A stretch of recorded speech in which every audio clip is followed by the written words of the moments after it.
Selamat malam Pak Fisika dan selamat malam rekan-rekan sekalian. Kami dari kelompok 3 yang pada hari ini ingin memaparkan tentang analisis kerentanan kawasan permukiman pada kawasan rawan banjir di Kelurahan Tajur. Sebelum kita mulai, saya akan memperkenalkan eh, kelompok 3. Ada Mbak Desi Widya Stuti, ada Mas Rahmat Rayadi, ada saya sendiri Yosua Netosi Anugrah Putra Pratama AC. Mungkin kita akan langsung masuk ke materi.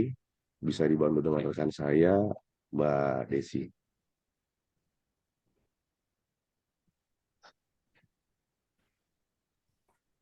Oke, makasih Pak Joshua atas kesempatannya. Yang pertama, saya mau menjelaskan soal latar belakangnya dari penelitian ini sendiri. Jadi banjir itu merupakan salah satu bencana alam yang sering terjadi di berbagai wilayah di seluruh dunia. Kawasan pemukiman yang terletak di daerah rawan banjir sangat rentan terhadap dampak bencana ini. Oleh karena itu, penting untuk melakukan analisis kerentanan kawasan pemukiman pada kawasan rawa banjir gunanya untuk memahami tingkat risiko yang dihadapi oleh penduduk dan merencanakan langkah-langkah mitigasi yang tepat. Kawasan pemukiman di daerah rawan banjir cenderung memiliki kepadatan penduduk yang tinggi. Oleh karena itu, berkurangnya kawasan resapan air hujan yang membuat kawasan tersebut mudah banjir. Jumlah penduduk yang padat meningkatkan kerentanan terhadap banjir karena menghadirkan risiko yang lebih besar terhadap keselamatan dan kesehatan penduduk, serta kesulitan dalam evakuasi dan penanganan bencananya. Analisis kerentanan kawasan pemukiman pada kawasan rawan banjir dapat memberikan wawasan yang diperlukan untuk merumuskan kebijakan dan tindakan mitigasi yang tepat. Eh, di sini rumusan masalah yang kita ambil untuk analisis kali ini, kita mengambil di Kelurahan Tajur, yang merupakan kawasan yang sering terjadinya banjir, terutama pada kawasan Puri Kartika Baru yang merupakan daerah rawan banjir bencana, terutama pada saat musim penghujan. Fenomena tetap bermukimannya masyarakat di daerah rawan banjir diindikasikan sangat erat dengan kerentanan yang melekat pada masing-masing.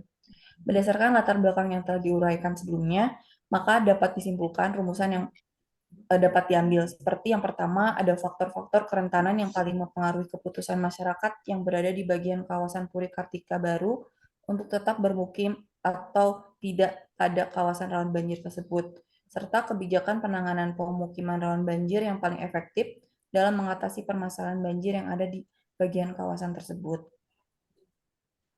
Dan tujuan untuk penelitian ini sendiri yaitu menganalisis faktor-faktor kerentanan yang dapat mempengaruhi masyarakat yang berada di bagian kawasan Puri Kartika Baru yang berada pada Kelurahan Tajur untuk tetap bermukim pada kawasan rawan banjir tersebut dan tidak menetap. Lalu, tujuan selanjutnya adalah mengkaji kebijakan penanganan pemukiman rawan banjir yang paling efektif dan mengatasi permasalahan banjir yang ada di lokasi tersebut. Untuk manfaatnya sendiri kita ada dua, yaitu manfaat teoritis dan manfaat praktis. Manfaat teoritis yaitu untuk menganalisis faktor-faktor kerentanan yang dapat mempengaruhi masyarakat yang berada di bagian hilir Sungai Sario untuk tetap bermukim pada kawasan rawan banjir tersebut atau tidak menetap. Lalu untuk manfaat praktisnya, yaitu hasil dari penelitian ini kami mengharapkan dapat menambah wawasan kepada masyarakat umum dan para pelajar atau mahasiswa mengenai ilmu tentang tanda-tanda sehingga masyarakat dan para pelajar atau mahasiswa dapat memaknai pesan atau informasi yang terkandung dalam sebuah media yang tepat atau film yang tepat. Uh, untuk tinjauan pusakanya sendiri, kami dan mengambil beberapa referensi. Yang pertama dari analisis kerentanan kawasan pemukiman terhadap banjir yang ada di Kelurahan Tajur Mulia, Kecamatan Medan Deli, Kota Medan. Penelitian ini berdasarkan ditulis oleh Akbar Halim dari Fakultas Teknik Sipil Universitas Muhammadiyah Sumatera Utara di Medan tahun 2022. Pada penelitian ini bertujuan untuk menganalisis kerentanan yang diakibatkan banjir yang menjadi tiga indikator, yaitu ekonomi, fisik, dan sosial. Lalu menentukan indeks kerentanan menggunakan metode scoring dan pembobotan. Jenis data yang digunakan yaitu data primer dan data sekunder. Data primer diperoleh langsung di lapangan, observasi di lokasi, dan dokumentasi. Sedangkan data sekundernya sendiri diperoleh dari instansi pemerintah daerah di Kota Medan. Hasil dari penelitiannya didapatkan untuk kerentanan sosial sekitar 1,79% termasuk dalam kategori yang tinggi. Kerentanan fisiknya di 0,666% dan termasuk dalam kategori sedang. Lalu kerentanan ekonominya ada di 0,6%, masuk ke dalam kategori sedang. Dan untuk indeks kerentanan banjirnya sekitar 1,206% dan termasuk kategori yang tinggi. Lalu di referensi yang selanjutnya kami mengambil dari kerentanan kawasan pemukiman lahan banjir Kampung Kolam Kelurahan Tanjung Pinang Barat. Ditulis oleh Rian Rubianto dan Musadun pada tahun 2020. Pada penelitiannya menunjukkan bahwa 11,25% responden memiliki tingkat kerentanan sedang. Kemudian 2,5%-nya responden memiliki kerentanan yang tinggi dan 86,25%-nya responden memiliki kerentanan yang sangat tinggi. Dari hasil penilaian tersebut, dapat disimpulkan bahwa kerentanan yang terjadi di masyarakat Kampung Kolam telah berada pada tingkat yang sangat tinggi. Namun, hal tersebut tidak membuat masyarakat untuk pindah ke tempat yang lebih aman, dan mereka memilih untuk tetap bertahan serta berupaya untuk beradaptasi dengan ancaman yang datang. Adaptasi yang dilakukan cenderung dengan melakukan peninggian bangunan, membuat tanggul pembatas di pintu rumah, dan melakukan peninggian terhadap barang furnitur di rumah masing-masing. Penanganan kawasan dengan pendekatan adaptasi dilakukan dengan peningkatan kapasitas komunitasnya maupun individualnya dalam penguatan perekonomian dan pendapatan, lalu secara pendidikan, kelembagaan yang aktif, hingga pengembangan sistem dalam peringatan banjir skala kawasan. Lalu referensi selanjutnya pada daerah Das Pape Hilir, Surakarta, penelitiannya ditulis oleh Mutiara Aisyah Nurmilanda Rizon dalam program studi perencanaan wilayah dan kota Fakultas Teknik Universitas 11 Maret di tahun 2019. Kawasan penelitian Das PP Hilir Surakarta ini termasuk dalam kawasan beresiko banjir dengan tingkat kerawanan banjir sedang sampai sangat tinggi yang ditentukan melalui data genangan dan data fisik alam oleh DPUPR di tahun 2016. Hasil penelitian ini menyebutkan bahwa kawasan penelitian Das PP Hilir Surakarta memiliki kerentanan fisik yang sangat tinggi dan kerentanan sosial yang sangat rendah, serta ekonomi yang rendah sampai sedang, hingga kerentanan rata-rata pada kawasan penelitian Das PP Hilir Surakarta termasuk dalam klasifikasi kerentanan rendah sampai sedang. Lalu referensi selanjutnya kita ambil di subdaerah aliran Sungai Marmoyo, Kecamatan Ploso, Kabupaten Jombang. Penelitian ini ditulis oleh Audia Majmelia, Pendidikan Geografi, Fakultas Teknik Sosial dan Hukum, Universitas Negeri Surabaya. Dalam hasil penelitiannya menyebutkan dari perhitungan skor parameter tingkat bahaya banjir di subdaerah aliran Sungai Marmoyo itu menunjukkan bahwa untuk kategori lama genangannya itu lebih dari 48 jam. Pada kategori tegangan dan pada kategori tinggi genangan dan frekuensi genangan banjirnya ini menunjukkan bahwa tinggi genangan lebih dari 50 cm dan frekuensi genangannya 2 sampai 5 kali kejadian dalam 1 tahun. Perhitungan tingkat kerentanan pemukiman terhadap banjir dengan menunjukkan skor indikator variabel kondisi rumah, intensitas genangan, dan persepsi kenyamanan tempat tinggal masyarakatnya ada dengan jumlah 39 sampel. Penelitiannya itu menunjukkan hasil 10 sampel penelitian menunjukkan tingkat kerentanannya rendah, sisanya 18 sampel penelitian menunjukkan tingkat kerentanan yang tinggi di seluruh kawasan subdaerah aliran Sungai Marmoyo, kawasan Peloso, Kabupaten Jombang. Oke, selanjutnya itu referensi yang kita ambil untuk penelitian ini.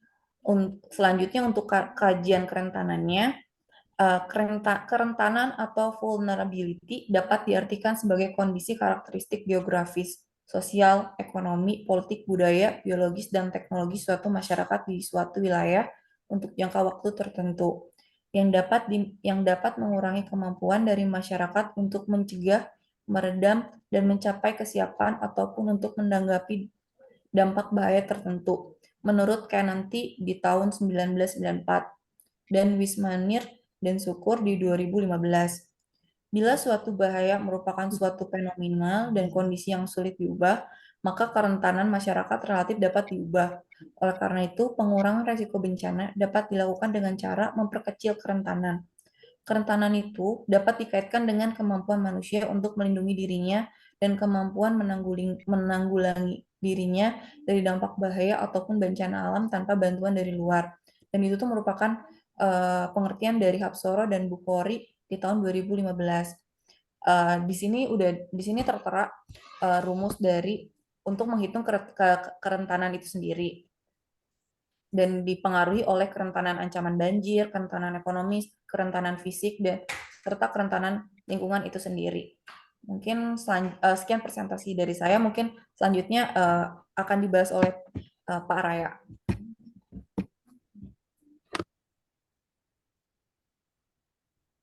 Ya, terima kasih Mbak Desi. Eh, Dilanjut dari saya, langkah-langkah dalam kajian kerentanan. Yang pertama, identifikasi ancaman. Mengidentifikasi dan menganalisis ancaman yang mungkin terjadi seperti gempa bumi, banjir, kekeringan, perubahan iklim, atau ancaman lainnya yang relevan dengan konteks yang sedang dipelajari. Nomor dua, analisis kerentanan. Menganalisis sistem wilayah atau populasi yang sedang diteliti untuk mengidentifikasi faktor-faktor yang membuatnya rentan terhadap ancaman yang ada. Faktor-faktor ini dapat meliputi infrastruktur yang rapuh, kemiskinan, kurangnya akses ke layanan dasar, ketidaktahuan, atau ketidakmampuan untuk merespon ancaman. Nomor tiga, evaluasi dampak. Mengidentifikasi dan memahami dampak potensial yang akan terjadi jika ancaman tersebut terjadi. Dampak meliputi kerugian fisik, hilangnya nyawa manusia, kerugian ekonomi, kerusakan lingkungan, atau dampak sosial yang lainnya.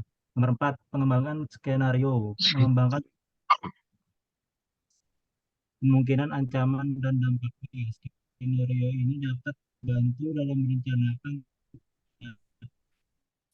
mitigasi dan adaptasi yang tepat. Identifikasi prioritas dan rekomendasi. Identifikasi area-area yang paling rentan dan memberikan rekomendasi untuk dan meningkatkan kapasitas adaptasi. Rekomendasi ini dapat melibatkan perubahan kebijakan, perbaikan infrastruktur, peningkatan pendidikan, dan kesadaran masyarakat atau tindakan lain yang relevan. Next Bang, faktor kerentanan. Menurut Davidson 1997, dalam modifikasinya menyatakan bahwa faktor kerentanan dapat diklasifikasikan sebagai berikut. Wismarini dan Syukur 2015. Poin pertama, kerentanan fisik infrastruktur yang menggambarkan tingkat kerusakan yang timbul saat terjadi bencana. Nomor dua, kerentanan sosial kependudukan yang menunjukkan perkiraan besar keselamatan jiwa atau kesehatan penduduk bila bencana terjadi. Nomor tiga, kerentanan ekonomi yang menggambarkan besarnya gangguan serta kerugian terhadap aktivitas ekonomi komunitas sehari-hari apabila terjadi bencana. Nomor empat, kerentanan lingkungan dalam tanda kurung environmental vulnerability yang meliputi air, udara, tanah, flora, dan fauna. Kerentanan kelembagaan institusional vulnerability yang meliputi tidak ada sistem penanggulangan bencana pemerintahan dan tidak sinkronnya aturan yang ada.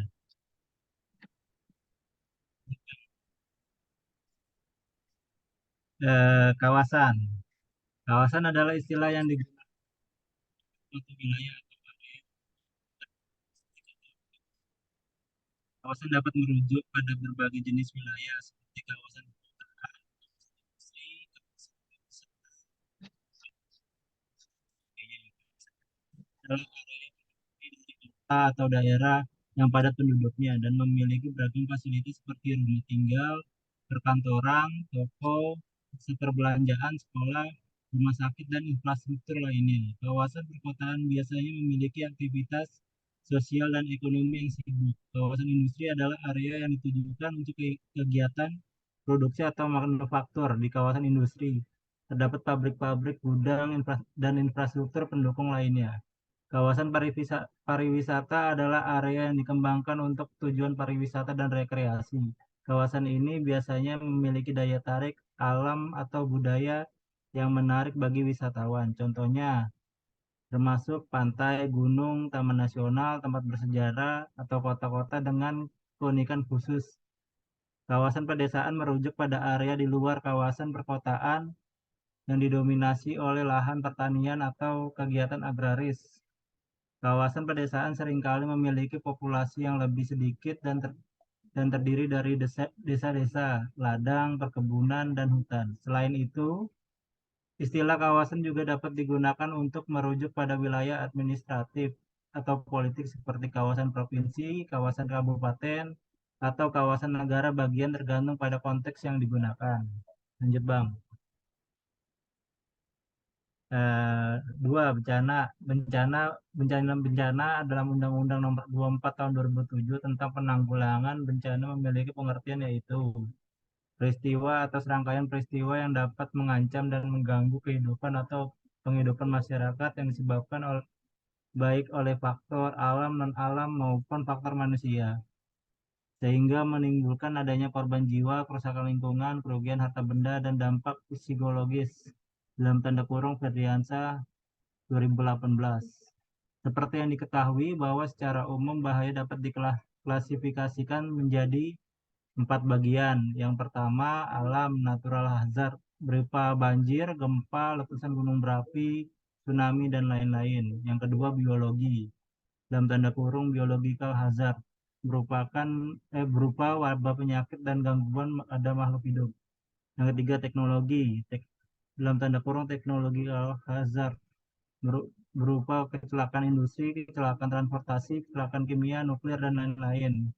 Yang nomor 4, societal hazard berupa kerusuhan massa dan lain-lain. Sedangkan kerentanan suatu wilayah dipengaruhi oleh kondisi fisik atau lingkungan, sosial, ekonomi, politik, kelembagaan, serta tindakan yang tidak memperhatikan prinsip keberlanjutan pada wilayah tersebut. Lanjut, Bang. Banjir. Banjir adalah termasuk suatu bencana. Bencana merupakan suatu peristiwa atau rangkaian peristiwa yang dapat mengancam dan mengganggu kehidupan dan penghidupan masyarakat yang disebabkan oleh beberapa faktor, yaitu faktor alam dan faktor non-alam maupun faktor manusia, sehingga mengakibatkan timbulnya korban jiwa, kerusakan lingkungan, kerugian harta benda, dan dampak psikologis dalam tanda kurung Perka BNPB nomor 2 tahun 2012 dalam tanda kurung Merdeka Ningsih tahun 2017. Banjir diakibatkan oleh volume air di suatu 6 badan air seperti sungai atau danau yang meluap atau menjebol bendungan sehingga air keluar dari batasan alaminya. Ukuran danau atau badan air dapat berubah-ubah sesuai perubahan curah hujan dan pencairan salju musiman. Tetapi banjir yang terjadi tidak besar kecuali jika air mencapai daerah yang bisa dimanfaatkan manusia seperti desa, kota, dan pemukiman. Dalam tanda kurung Kode Ati 2022. Dalam tanda kurung Wirdianto dan Gutomo 2015. Banjir dapat terjadi di permukiman ketika alirannya melebihi kapasitas saluran air terutama di sistem drainase. Banjir sering mengakibatkan kerusakan rumah dan pertokoan yang dibangun di dataran yang sering terjadi banjir. Meski kerusakan akibat banjir dapat dihindari dengan membuat sistem drainase yang bagus, tetapi untuk membuat sistem drainase yang bagus tidak dengan mudah. Ada banyak persiapan dan pekerjaan yang dilakukan dengan memperhatikan banyak faktor. Lanjut, Bang. Nah, jenis-jenis banjir. Jenis banjir itu ada 7. Ya, berdasarkan penyebabnya, terdapat beberapa jenis banjir yang umum terjadi. Berikut adalah beberapa jenis banjir yang terjadi. Yang pertama, banjir sungai. Terjadi ketika curah hujan yang tinggi atau air pasang mengakibatkan sungai meluap dari alur normalnya. Yang kedua, banjir genangan, juga dikenal sebagai banjir permukaan atau banjir urban. Terjadi ketika curah hujan yang tinggi atau saluran drainase yang tidak memadai menyebabkan air menggenangi daerah perkotaan atau permukaan tanah yang datar. Yang nomor 3, banjir pesisir terjadi ketika air laut meluap ke daratan. Faktor-faktor seperti pasang surut tinggi, badai, atau perubahan iklim dapat menyebabkan banjir di pesisir. Yang nomor 4, banjir hujan. Terjadi ketika curah hujan yang tinggi dalam waktu singkat tidak dapat diserap oleh tanah yang jenuh atau tidak memiliki drainase yang baik. Yang kelima, banjir-banjir. Terjadi ketika tanggul atau bendungan yang membatasi aliran pecah, aliran air pecah atau jebol, sehingga air mengalir dengan bebas ke wilayah yang lebih rendah. Yang nomor 6, banjir es. Terjadi ketika curah hujan yang tinggi atau pencairan cepat es di pegunungan menyebabkan air yang berlebihan mengalir ke lembah atau daerah dataran rendah. Yang 7, banjir lumpur. Terjadi ketika longsoran tanah atau aktivitas vulkanik menyebabkan aliran lumpur yang kuat. Itulah beberapa jenis banjir yang sering terjadi. Lanjut, Bang. Nah, klasifikasi terjadinya banjir. Terdapat 5 klasifikasi yang banjir dapat diklasifikasikan berdasarkan beberapa kriteria termasuk penyebabnya, skala atau besarnya, dan jenis wilayah yang terdampak. Berikut adalah beberapa klasifikasi alami terjadinya banjir. Yang pertama, curah hujan. Pada musim penghujan, curah hujan yang tinggi akan mengakibatkan banjir di sungai, dan bila mana melebihi tebing sungai, maka akan timbul banjir atau genangan. Yang kedua, pengaruh fisiografi. Fisiografi sungai seperti bentuk dan kemiringan daerah pengaliran sungai atau biasa kita sebut DPS, kemiringan sungai, geometri hidrolik dalam tanda kurang bentuk penampang seperti lebar, kedalaman, potongan memanjang, material dasar 12 sungai, lokasi sungai. Yang ketiga, erosi. Erosi dan sedimentasi. Erosi di DPS berpengaruh terhadap kapasitas penampungan sungai karena tanah yang tererosi pada DPS tersebut apabila terbawa air hujan ke sungai akan mengendap dan menyebabkan terjadinya sedimentasi. Sedimentasi akan mengurangi kapasitas sungai, dan saat terjadi aliran yang melebihi kapasitas sungai dapat menyebabkan banjir. Yang keempat, kapasitas sungai. Pengurangan kapasitas aliran banjir pada sungai disebabkan oleh pengendapan yang berasal dari erosi dasar sungai dan tebing sungai yang berlebihan karena tidak adanya vegetasi penutup. Yang kelima, pengaruh air pasang air laut memperlambat aliran sungai ke laut pada waktu banjir bersamaan dengan air pasang yang tinggi, maka tinggi genangan atau banjir menjadi lebih tinggi karena terjadi aliran balik atau biasa disebut backwater. Yang berikutnya, penyebab banjir akibat tindakan manusia. Perubahan kondisi DPS, perubahan DPS seperti penggundulan penggundulan hutan, usaha pertanian yang kurang tepat, perluasan kota, dan perubahan tata guna lainnya dapat memperburuk masalah banjir karena berkurangnya daerah resapan air dan sedimen yang terbawa ke sungai akan memperkecil kapasitas sungai yang mengakibatkan meningkatnya aliran banjir. Yang nomor 2, kawasan kumuh. Perumahan kumuh yang terdapat di bantaran sungai merupakan penghambat aliran sungai. Yang ketiga, sampah. Sampah pembuangan sampah Sampah pembuangan sampah di alur sungai dapat meninggikan muka air banjir karena menghalangi aliran menurut Maiti dan Bidinger 1981. Lanjut, Bang. Nah, metodologi penelitian. Penelitian ini dilakukan di Kelurahan Tajur, Kecamatan Ciledug, Kota Tangerang mengenai kerentanan banjir di daerah tersebut. Tajur adalah sebuah kelurahan di wilayah Kecamatan Ciledug, Kota Tangerang, Provinsi Banten, Indonesia. Kelurahan ini memiliki 4 rukun tetangga dan 9 rukun warga. Lanjut, Bang.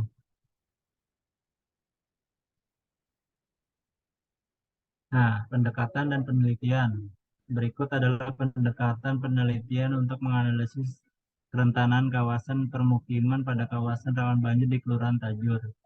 Yang nomor pertama, identifikasi kawasan rawan banjir. Langkah pertama adalah mengidentifikasi kawasan yang rentan terhadap banjir. Hal ini dapat dilakukan dengan mengumpulkan data historis banjir, peta banjir, atau menggunakan model hidrologi dan perubahan iklim untuk memprediksi kawasan yang berpotensi mengalami banjir di masa depan.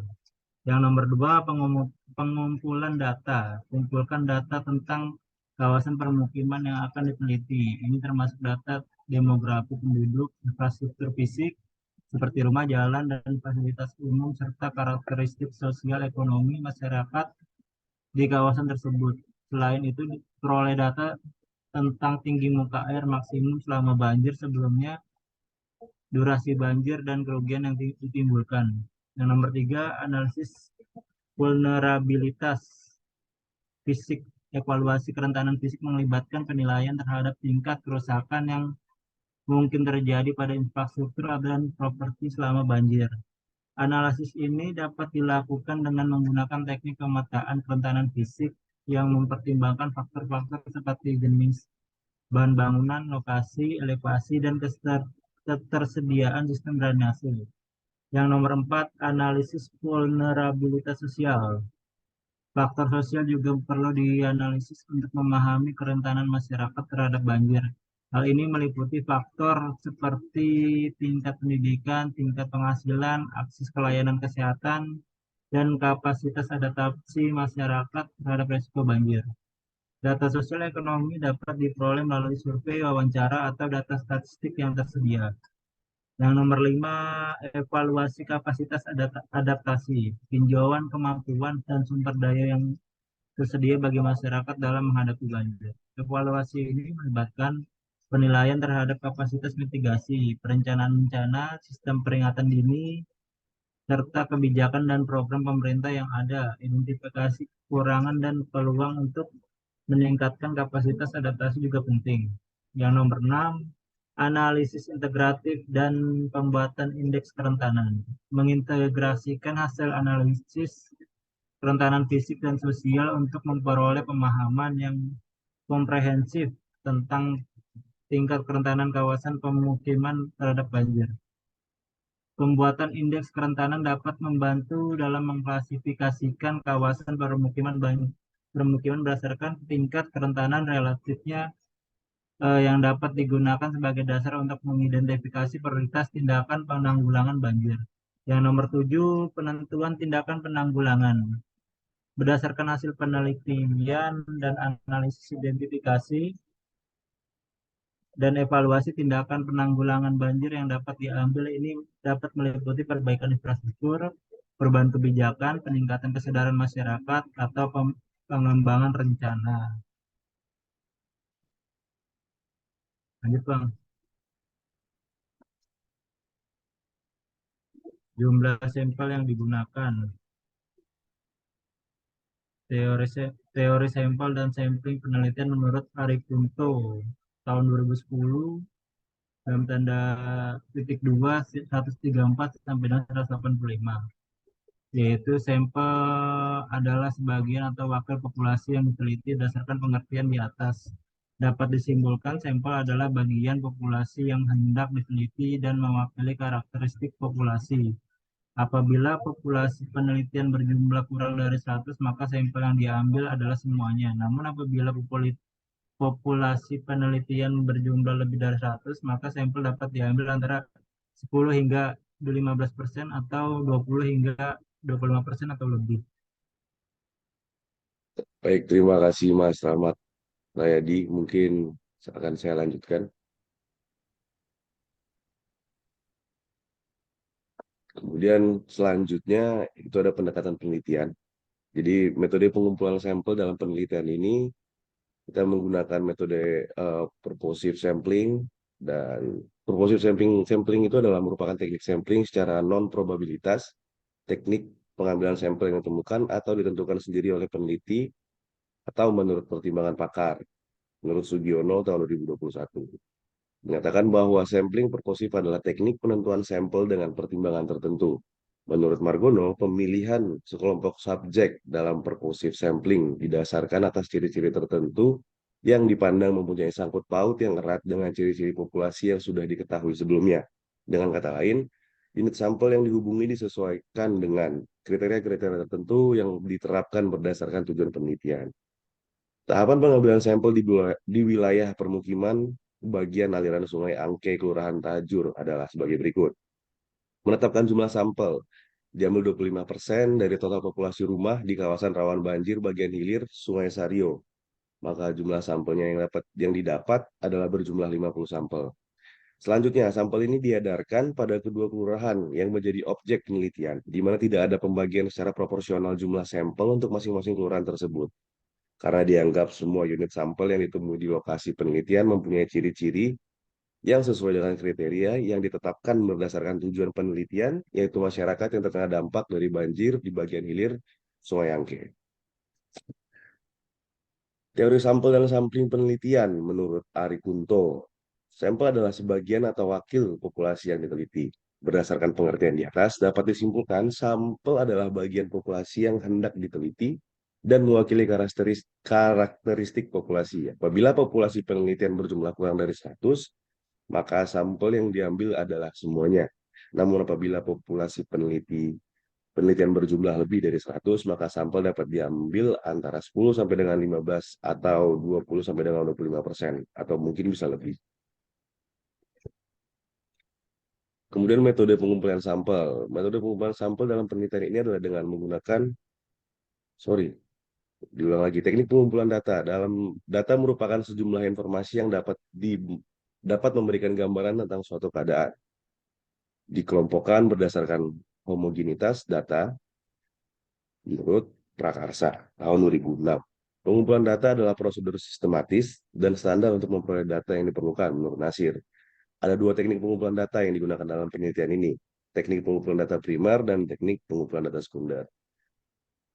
Yang pertama, teknik pengumpulan data primer. Ada 3 poin. Yang pertama ada observasi lapangan. Teknik ini digunakan untuk mengumpulkan data yang dilakukan melalui pengamatan dan pencatatan data yang tampak pada objek penelitian. Kemudian selanjutnya ada metode kuesioner. Data primer yang digunakan untuk melengkapi data-data sekunder. Wawancara, seperti biasa, dilakukan melalui kontak dalam bentuk tatap muka langsung antara peneliti dengan responden, di mana responder yang diwawancarai. Selanjutnya ada masih tentang teknik pengumpulan data. Data merupakan sejumlah informasi yang memberikan gambaran tentang suatu keadaan menurut Sugiarto di tahun 2006 dan dikelompokkan berdasarkan homogenitas prakarsa. Kalau tadi kita sudah baca yang primer, sekarang tentang sekundernya. Teknik pengumpulan data sekunder hanya menggunakan telah dokumen. Telah dokumen yang dimaksud adalah salah satu cara untuk mendapatkan informasi pendukung melalui berbagai sumber informasi. Informasi data sekunder didapat dari dokumen-dokumen, mungkin dari Kecamatan Tangerang dalam angka, data statistik dari BPJS, RPJMD Kota Manado, RT RW Kota Tangerang, jurnal, studi-studi, dan peta dari Dinas PUPR dan Bapelitbang Kota Tangerang, serta data hasil survei dari program Kotaku untuk Kecamatan Tangerang. Selanjutnya pembahasan analisis kerentanan kawasan pemukiman pada kawasan rawan banjir di Kelurahan Tajur menggunakan metode kuantitatif dapat memberikan pemahaman yang lebih terperinci dan objektif tentang tingkat risiko dan kerentanan kawasan tersebut terhadap banjir. Metode kuantitatif memungkinkan penggunaan data numerik dan pengukuran secara terperinci untuk menganalisis variabel-variabel yang relevan, sehingga menghasilkan informasi yang lebih akurat dan dapat diandalkan. Berikut pembahasan mengenai analisis kerentanan kawasan pemukiman menggunakan metode kuantitatif. Ada identifikasi rawan banjir, ada pengumpulan data populasi dan pemukiman, kemudian ada analisis ketinggian permukaan tanah, dilanjutkan ada analisis drainase, kemudian ada penilaian kerentanan. Bisa kita lihat di sini. Kemudian ada penyajian dan interpretasi data, selanjutnya rekomendasi dan tindakan mitigasi.